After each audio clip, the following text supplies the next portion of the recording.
My guest today is Daniel Dluzneski. Thanks for coming talking to us today, Daniel. I appreciate you. Thank you. Thank you for having me on. Sure.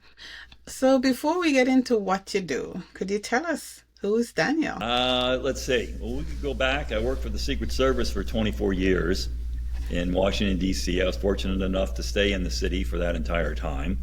And I went through the process of being in the specialized units. I was in the K-9 unit. I was in Mm-hmm. public affairs. I worked at the White House in the vice president's residence and our headquarters branch. And I retired there as a lieutenant. And when I retired, I moved down here to Florida. Being an alpha personality, I couldn't sit still for too long. So my local county had an opening for someone in safety and security with the school system. So it fit my Mm. resume, and I joined them in Pinellas County, not realizing that, I'm thinking Florida is just where people retire, but no, it was a very dense county with a lot of students. I had 100,000 students in 140 schools that I was in charge of, and it was just me. So it was kind of, throwing my feet to the fire. So I stayed there for 4 years and got a lot done. It was a strange kind of thing where the safety and security for the school system was just starting to build up because of these horrible, school shootings. Mm-hmm. So it just we wanted to make sure, and I was able to work with a very good group of people that we started from the outside and layered approach to security for our schools, but we also wanted to make it a welcoming atmosphere. So it was that dynamic of not wanting to make the schools and turn them into prisons, but making sure that the staff and students were protected and were safe. So when parents dropped them off, they felt that they were safe inside the school. Oh, okay. Well, that's a really good thing to be doing, especially when you're a solo mom. I remember when I was at work and I would get a call from one of my sons. I mean, I was living in New York City, Mhm. and I can't begin to explain what feeling that invokes in me when I get a call from my son during the day of school. So I imagine in this day and age where, we've had some very unfortunate incidents in school, that solo moms, and I emphasize solo mom not just because what the show is about, but No. also because it's one person. They're not two people worrying about the kids. It's just one person at that time. How can you help solo moms understand what you and the school system and other entities do to ensure your kids' safety in school? But probably the most important thing, and that's why I'm glad you were able to get me on this show, that when I first started this, some of the podcasts and some of the conferences, excuse me, I was talking to peers and other teachers and administrators, and I would try to ask them how they run their drills. And they would tell me, well, Dan, you have a lot of good ideas, but I'm getting orders from above. My superintendent would tell me we have to do this, or the Mm-hmm. school board says we have to do this. So I said, okay, that's fine. I'll talk to the parents. And nowadays, it's not like years ago when I was a child. Parents would go to work, drop your kids off, you're good, we'll see you later, no big worry. It's so different now. They would ask how your school day was. Now Yeah. it's like, wait a minute, the school told me you ran a drill, what's going on? So I Mm. ask parents to talk to your children. I don't care if they're elementary school, all the way through high school, just ask them. And I have a teenage son. I mean, he's in college now, but when I started this, he was in middle school and high school. And I know it's tough because they're on their phones, they're running upstairs to do video games, they're doing this and that, they're isolated. But sit them down and just very, basically ask them, how does the school run emergency drills? How are they doing it? What happens? We want to understand what happens during a fire drill. That's pretty Mm-hmm. easy. Doing that for hundreds of years. What happens in Right. fire drills? Well, what happens any other emergencies? Let's say an active shooter. Let's say there's a weapon in school. Let's say there's something else going on, some other kind of emergency, and just find out how the school are running these drills. If you hear something like, "Okay, we're going to lock down," perfect. That's exactly what I benefit from. I'm old school. The doors are locked. You pull the blinds down, lights are out, kids sit on the floor away from the windows, silence your phones, you don't open the door, you don't listen to any announcements. The good guys are coming. And that's what I advocate and have been advocating. There Mm-hmm. are some school systems that will say, no, if we know where the active individual is, we're going to run out of the classroom. And I completely disagree. Why are you Mm-hmm. running out of a perfectly safe classroom? Where are you going? And you're not the only classroom that's leaving. All Right. the classrooms are going to be leaving. So it's this massive pileup. I mean, it's easy to see if you look at Parkland, Marjorie Stoneman Douglas here in Florida. You can look at Sandy Hook. You can look at ones in Idaho, Nashville, where these incidents happen and the things that have gone wrong. Yeah. And there's no reason for you to run out of a classroom when there's an active event going on because you're dealing with children. And the other Mm-hmm. thing is, not only should you stay in the classroom, the other side of this is there are companies out there that market having your children throw things at a gunman, throwing things, pencils, iPads, books. What are you doing? What do you mean you're throwing things? I'm not going to have a child throw something at a person with a weapon. That's crazy. That's insane. But there is teachings out there where they're having children do that. So if you hear your child say, "Oh yeah, we did this training where we had a person that pretended they were holding a gun and we threw things at them," immediately a red flag should go up and your stomach should start churning, going, "Whoa, wait, they're having you do what?" There's no way a child, I don't care if they're high school or it doesn't matter, should be throwing something at a person with a weapon. That should not be happening. If they're training children to do that, I would immediately contact the school. And if they don't want to listen, that's when you go in front of the school board. Now, I understand you only get 3 minutes. Talk to the school board. If they don't want to listen, then you start calling your state representatives and say, look, this is wrong. I'm not having my child do this. I mean, yeah, you can threaten to pull your child out, but what for if you've gotten them in a very good school? So ask your children what's going on. How are they running the drills? Are they staying in the classroom? Are they running out? Are they throwing things at a person? So just find out how they're running the drills. And if you feel that something's wrong here, go in front of them and complain that no, this is not right. They shouldn't be doing that. Okay. Thank you. And thank you for explaining that. Because at first, when I was asking the question, I really was thinking of big events like active shooters and, because that's what's been in the headline. But Yes. there are also other considerations like the ongoing fire drills and Hmm. other things that school administrators or safety officers like yourself would think about and have on your schedule to do on a regular basis. What are some Yes. of those other things? I really do want to get back to the shooting incidences, but I want to focus on what are some of the things that you as a safety person consider for a school year to keep the awareness going in students' mind. Right. Well, the biggest thing for me, Jen, is the training, and it's human Okay. training. A lot of schools, what they'll tell you is, "Oh, we're going to put in metal detectors, and Mm-hmm. everybody will be safe. We're good to go. We got a grant, put in metal detectors." That's nothing but they call it's just security theater. It looks Right. good. It's not Yeah. doing anything. I mean, it's Yeah. just spending a lot of money and a lot of time and a lot of personnel that you have to train on these metal detectors, and it takes forever for the kids to go through. It makes no sense. So watch out for technology. If they say, "Oh, we're going to spend money on this," or okay, it's good to have cameras. I agree. Have cameras at the parking lots, have cameras that look out at your entrance. You don't need a camera at the entrance per se, but what we want is layered security. Most of your fencing should be 6 foot.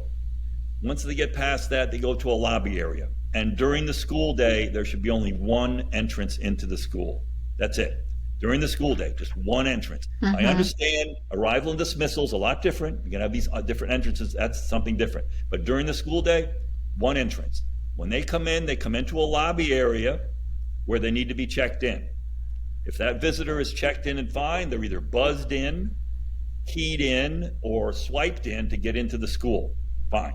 If they're not allowed in, they got one way out. They go back to where they came. Right. So we try to prevent with what's called a layered security. Once they're through that lobby area, the classroom doors should be locked during school time. Mm-hmm. You get a lot of pushback from teachers saying, "Oh my gosh, no, the kids get up and go to the bathroom and they got to go here. I got to lock the door, unlock." Tough. Keep the door locked during school time. You're already one step ahead if you have to go into a lockdown. Right. So it's just layered security. And the reason for that is if there is someone who comes in that's going to cause harm, it slows them down and give the police more time to respond. The other thing, again, most important, special resource officers.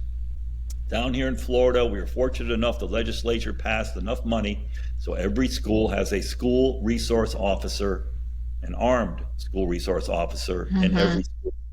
So I would advocate for that because they are there as an advocate for your children, for the staff, and for the parents. That's what they're there for. They're not there to arrest anyone. They're not there to harass children. They are there to protect them, and they are very well trained. We have a lot here in Florida, and I advocate that more than anything else, that these people volunteer for this. They do it because they love what they do and they love children, and they're there to protect them. So that is another layer in the security, because if something happens, they're the first ones that are going to go. Right. And then the police are going to come behind them. So it's layered security. It's doing your drills properly. I'd suggest every quarter. I'd like to do it a little more often because it gets in your mind, what you need to do. But it's not all about technology. It's the human factor that does all this stuff. And it's the humans that make mistakes. Don't depend on technology that something's going to save you. Right. Getting away from just the active shooters, what's happening more recently in schools is just kids showing up with weapons, whether it's knives or guns. That's more prevalent than just an active shooter. An active shooter incident, it's one in a million. I mean, it's probably never going to happen at the school that you're at, but just be prepared for it. That's all. Right. Be prepared for it. It's nothing to be concerned about, as long as you have the confidence to know what to do. But a lot of times with these schools, it's the weapons that show up. And then what do you do then? I have a lot of people that panic that, oh my gosh, he's got a weapon. Well, I don't know why that child has a weapon. Maybe they're scared. Right. Maybe they're suicidal. Maybe they're being bullied. Maybe they just wanted to show their friends, oh, look, I found this gun, or my dad has a gun I wanted to show you. You don't know. Right. And there's no reason to just go into a full-time panic. However, you want to protect the school. So yes, you will go into a lockdown. And you will hopefully have someone that will talk this child down, to say you don't need to use that. It doesn't necessarily mean that child's going to shoot everybody in the classroom. They may be just something going on mentally or in their lives that they felt that, hey, I need to have this weapon. So you have to find out. So the other thing that's recent, this has just been in the past 4 or 5 years, is what's called a threat assessment team. And you're going to get together with a team of teachers, principals, administrators, hopefully some kind of mental health counselor, a nurse or other practitioner, to be on a committee to have files on children that are troubled kids. So you have to find out what's going on. And yes, they're not, these kids about snitching on each other. These kids, it's their school. They have to see, hey, if Johnny over here is having trouble, or Susan over here is having trouble, you have to say something. Yes. Even if it says to your parents, what's going on. Because in today's day and age, with all the digital and social media stuff, it's just overwhelming. When we were kids, there was no internet. And you get bullied at school, you went home, you're okay. Yeah. Nowadays, it's 24/7. It's constant. The social media, it's constant. So these children can't get away from the bullying. So when that happens, it's just, they don't know where to go. They don't know who to turn to. They have it, and not that they don't trust their parents, but it's almost embarrassing that they don't want to say anything to their parents. So we have to encourage them. Look, there has to be a mentor, someone at school that you trust as a teacher, a counselor, someone you can say, hey, I'm having trouble, or I know this person over here is having trouble. The mental health aspect of all of this has exploded over the past 4 or 5 years, especially with the pandemic and especially with all the other stuff that's been going on. So I encourage parents, if you see something different in your child, first ask them about the drills. Secondly, ask them if there's anything else going on. Now they're going to say no. Everybody's been a teenager. The teenage years are the worst. I mean, Yeah. for him especially. But they have to have someone they can turn to. So that's the main thing I wanted to get across. Yeah. Okay. And yeah, I get that. I understand that. But I also don't like the fact that it seems to me that the school administration has moved away from partnership with the parent. I Mm-hmm. don't know if I'm wrong about that, but that is what I sense. And the parent should have a say in what's going on because they know their child. Yes. And you know, you need to encourage children to talk to their parents, and parents need to encourage their children to talk to them. Because I think if a lot of times that troubled guy or a girl talk to the parent and the parent's responsible enough, then the parent could go to the administration, a teacher or someone, and say something, right? Yes. Before the crisis happens. Yes. No, I agree. No, I agree. We've seen, videos of these school board meetings where parents are trying to express, what's going on and what they're concerned about, the way things are being taught, and they're basically shut down. Mm-hmm. Oh, yeah, it's the kind of thing like schools kind of what we call circle the wagons, and they just protect themselves from whatever is going on, and they don't partner with parents. Right. I know a lot of times when my child was going to school, we were not allowed to email the teacher. The teacher would say, no, no, no, your child should email me if he's got any issues. Like, wait a minute, I got something Mm-hmm. going. So it was this dynamic. Yeah, I understand they want the children to be independent, to be in charge of their own class and classrooms and whatever classes they were taking. But there were times that the parents like, no, no, I have to find out what's going on. So Right. this idea, and again, that's where you go in front of the school board. I know you only get 3 minutes at most of these school board meetings, but if you don't get any response from the teacher or the principal, you have to go in front of the school board because, and again, instead of going alone, as you've seen, if you get a group of parents together, it's a lot more powerful to have more than one or five or Yes. 10 that have the same issues. And if there's issues with safety at the school, that again raises red flags, parents have a lot of power. They do. Right. Yeah. Yeah, I believe that. And unfortunately, we lack that power because we accept the status quo. Yes. Yeah. Well, until something happens. Usually, as Yeah. you know, Jim, when something happens, that's when the red flags are, oh, wait a minute. They had a Mm-hmm. school shooting at this, school in the next county or the next town or whatever. Yes. And then all of a sudden, they're like, uh-oh, what happened? And then, it's at the top of your headlines. It's the top of the news. And it's the Right. top of your head. And then you're asking your children, do you know what happened? Oh, my gosh, blah, blah, blah. So Yes. it should be all the time. It's not because you got stuff going on. You got work to do. You got all these other things Yes. going on. You're trying to make a living and you don't want to worry about that stuff. You don't. Yeah. No one wants to worry about that stuff, but it's not something you should have to worry about. It's something that the school should come to the parents and say, this is how we're running Yeah. operations. This is how we're doing our drills. In fact, when they run a drill, they're supposed to tell the parents, hey, as of this date at this time, we're going to run a drill for X. And they should be telling the parents that because there are a lot of times these children, and I get all this pushback about these kids are scared about these different drills and all this. No, come on. I went through the nuclear war and the Cuban Missile Crisis. I mean, come on. These children are not scared of this stuff. To them, it's just something to get over with. I mean, Right. it's not something that they're fearful of, but it's just something you have to be aware of and just have the confidence that, look, the school's going to take care of you. But if you've got something where, again, they teach you to throw things at a gunman or something odd that you're like, wait a minute, that doesn't make any Silly. sense. That's when you Yeah. have to step up and say, whatever you're doing, no, I disagree with that. And I'm going to get a group of parents saying, no, why can't we just do lockdowns? What are you doing? Because everybody that comes along in this industry, and I have to tell you, Jen, this is an unregulated industry. Mhm. There's no certifications. There's no license that says, okay, I'm a school security expert. So a lot of these marketing companies that make money, and I'm not in it for the money, I'm independent. I don't, I wrote a book. So you want to buy the book? Fine. If not, it doesn't bother me. I'm in it for the information. But there's a lot of companies out there that market these kind of things to make money off of.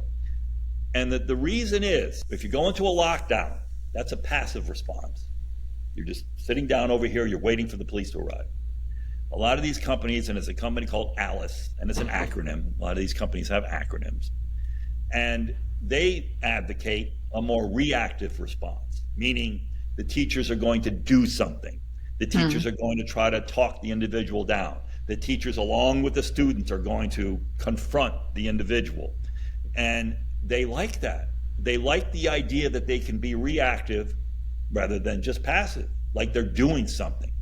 But we've seen at Sandy Hook, Marjorie Stoneman Douglas, in Nashville, in Iowa, you've had principals or teachers go out and confront someone with a weapon, and they've gotten injured, critically injured, or a lot of times they get killed. Right. It's the wrong approach. Yeah. Absolutely the wrong approach. I'm not putting anyone in danger. My big thing is you keep yourself safe, then you can help others. I tell teachers that. In a lockdown, you keep yourself safe, then you can help others. Yes. So this idea that you're going to go out and talk down an individual who is already way beyond, they planned this for months. As you know, Jen, most of your school shooters are either current students or former students. They know the deal. They know the drills. They know what's going on. Their purpose is at an end game of either committing suicide, being shot by the police. They may give up. I mean, the guy Cruz and Parkland gave up for whatever reason, but most of them are just beyond that. Yes. You're not going to talk to them. You're not going to talk them down. It's Yes. so, Yeah, that makes sense. And I'm sure when a teacher went to college to get her degree, she didn't think she was gonna have to talk no, down a gunman, right? no, they Uh, don't sign up. You didn't sign up for this. So I'm a teacher. yeah, It's the toughest job in the world because you didn't sign up for this. As you know, I'm sure you've been reading the news. A lot of teachers have quit, not only because of this issue, but because of pay issues. And really, a lot of times it's just a disrespect yeah, from students. There's really not much respect for teachers anymore, and it's just a societal thing, I believe. But yeah, a lot of them are just leaving. They don't want to be in that job anymore. There's just too much stuff going yeah, on for the pay that they get. They yeah, definitely don't get paid enough. yeah. I understand that. I could see why. So let me get on to something else.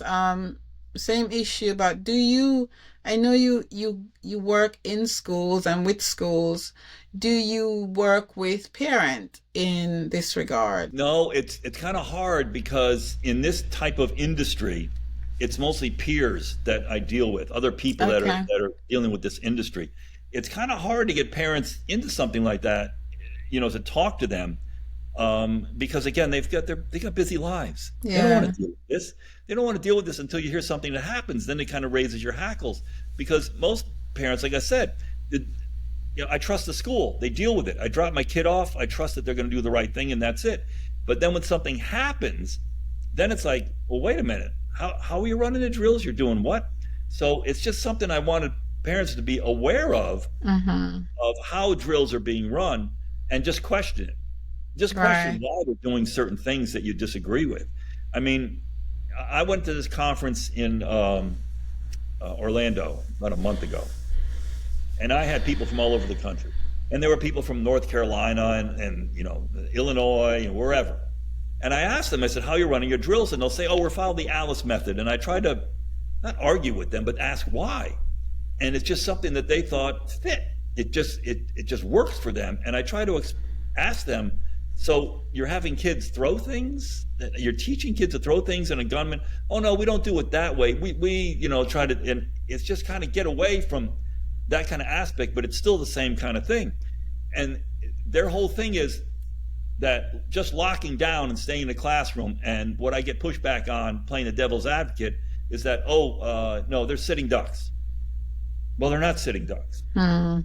No shooter has breached a locked door. It hasn't happened. It takes too long. They're not Yeah. going to breach a locked door because they're going to move on. They're looking for easy targets. So Yes. why not stay in a locked classroom? I mean, if you're targeted, whole different subject. If the classroom is targeted, that means that gunman is looking to hurt someone in that classroom specifically.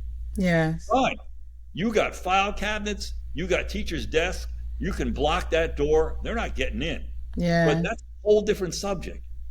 I'm talking about a shooter that comes in randomly and is just going to try to get as many people killed as possible. That's not something they're going to breach a locked door. They're not going to Yeah. do it because Yeah.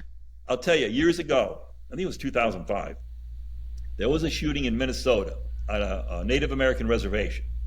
And this kid killed his grandfather, then killed his grandfather's girlfriend, went to the school, killed a security guard, ran down a hallway after a teacher where the teacher closed the door. He shot at that door 3 times, trying to shoot that lockout. 3 times.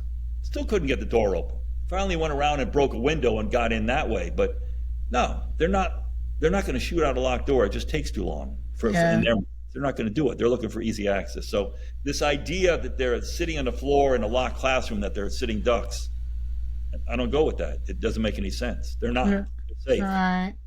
Yeah, I get that. But it seems like the schools using the Alice method is their Mm-hmm. way of, I'm just going to say what it is. They're just transferring the responsibility to another entity. Because when things happen, they can always say, well, we use the experts, and this is what the experts recommended, so we're not responsible. And I just see that as shifting responsibility off to people who don't care about your kids, basically. Nope. And I'm glad you said that Yeah. because what happens, Jen, it runs into liability. Yeah. And that's why they tell teachers, oh, teachers, we're going to give you the option. You can have the option of staying in a lockdown, or we're going to give you the option to run out of the school with your children. So now the burden is on the teacher. Mm-hmm. And that teacher is liable for those 25 to 30 children. Yes. And Who do you wants think in that? their mind they're going to Yeah. say, they're thinking, oh, we're going to run out of here? And you know what? Maybe 2 or 3 of those kids, maybe 10 of those kids are scared out of their minds and they're going to freeze. Or they're going to say, Yes. hey, my dad's in the military. I'm not going anywhere. And then are Right. you going to force these kids to come out? No. You put the liability on the teacher so that they wash their hands of it. And the same thing you talk about the training. I absolutely agree with you that they could go back to that training and say, that's not our fault. We paid for this training. They told us to do that. So as of now, and I'm talking about as of now, last year I talked to an expert in this. His name is Michael Dorn. He's with Safe Havens International. They've done a lot of research on this.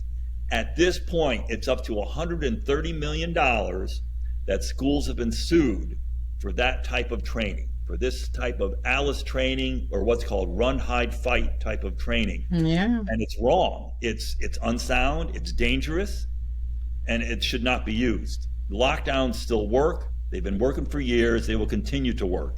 Unless there's something in the future when we're all gone that AI has something out there. Right now, no. You stay in a lockdown. It continues to work.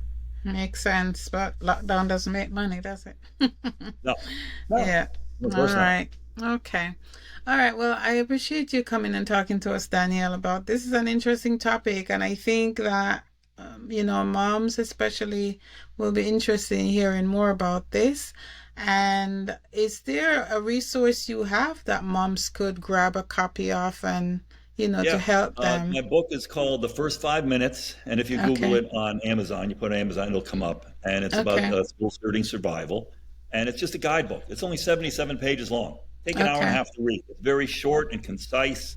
And it actually talks about implicit memory during these drills, so you have confidence in what to do. I'm on LinkedIn under my name. I've got a Facebook page under the First 5 Minutes.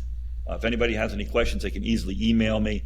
But yeah, the book will give you a lot of information because it's just a basic, easy read. It's not one of these 200 to 300 page books that are going to collect dust about all this stuff. It's just something Yeah. that's very easy and simple. So yeah, that's the best way to get in contact with me, and also best information you can get out there. Okay, thank you. And before you go, give us one parting shot, one quick tip for a solo mom. The one quick tip is actually whether it's in life or at school, whatever it is, you keep yourself safe. Then you can help others. That's my main goal. You keep any kind of emergency, you keep yourself safe first, then you're going to be able to help others. Okay? Yeah, makes sense. Thank you, Daniel. I Thank you. appreciate you. Yeah. All right, Jen.